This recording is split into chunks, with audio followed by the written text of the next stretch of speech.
अस्सलाम वालेकुम दोस्तों कारून हज़रत मूसा अलैहिस्सलाम का चचेरा भाई था। अल्लाह ताला ने कारून को इतनी दौलत दी थी कि उसके ख़जाने की चाबी 40 लोग मिलकर उठाते थे। दोस्तों, हज़रत मूसा अलैहिस्सलाम ने कारून को ज़कात का कहा तो कारून बुरा मान गया। कारून सोच में पड़ गया कि इतनी रकम में आखिर ज़कात में क्यों दूँ। कारून ने ज़कात से बचने के लिए एक औरत को पैसे दिए कि तुम मूसा अलैहिस्सलाम पे बदकारी का इल्ज़ाम लगाओ। दोस्तों, एक मर्तबा हज़रत मूसा अलैहिस्सलाम एक मजमे में लोगों से वाज़ फरमा रहे थे कि वहाँ वो औरत भी पहुँच गई। मूसा अलैहिस्सलाम से मजमे में एक पूछने वाले ने पूछा कि जो इंसान किसी औरत से ज़िना कर ले उसकी क्या सज़ा है। तो हज़रत मूसा अलैहिस्सलाम ने फरमाया, अगर वो इंसान शादीशुदा है तो उसको पत्थर मार कर कत्ल कर दिया जाए। उसने कहा, ये औरत आपसे कुछ कहना चाहती है। उसने उस औरत को खड़ा किया तो मूसा अलैहिस्सलाम ने कहा, ए औरत, क्या कहती हो, आपका क्या मसला है।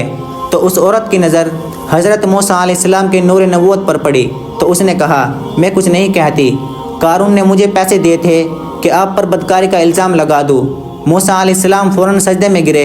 अल्लाह ने फरमाया, मूसा, आज तू ज़मीन को जो हुक्म देगा तो ज़मीन उसकी तामील करेगी।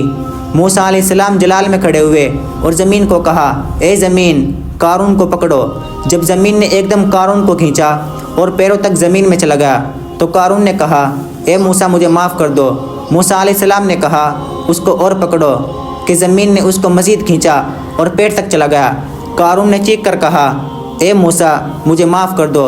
मूसा अलैहिस्सलाम ने फरमाया, ए ज़मीन, और पकड़ो, और यूँ ज़मीन ने उसको पूरा खींच लिया। कुछ वक्त बाद अल्लाह ताला ने जिब्रील अलैहिस्सलाम को भेजा और फरमाया, ए मूसा, तेरा दिल बड़ा मजबूत है। उसने तेरी इतनी मिन्नतें की और ये नरम ना हुआ। मेरी इज़्ज़त की कसम, अगर कारून आज मुझे एक बार भी पुकारता तो मैं उसको ज़मीन से वापस निकाल लेता। अल्लाह अकबर। जो कारून को माफ़ करने के लिए तैयार है, फिर हम तो उसके महबूब की उम्मत है, क्या वो हमें माफ़ ना करेगा।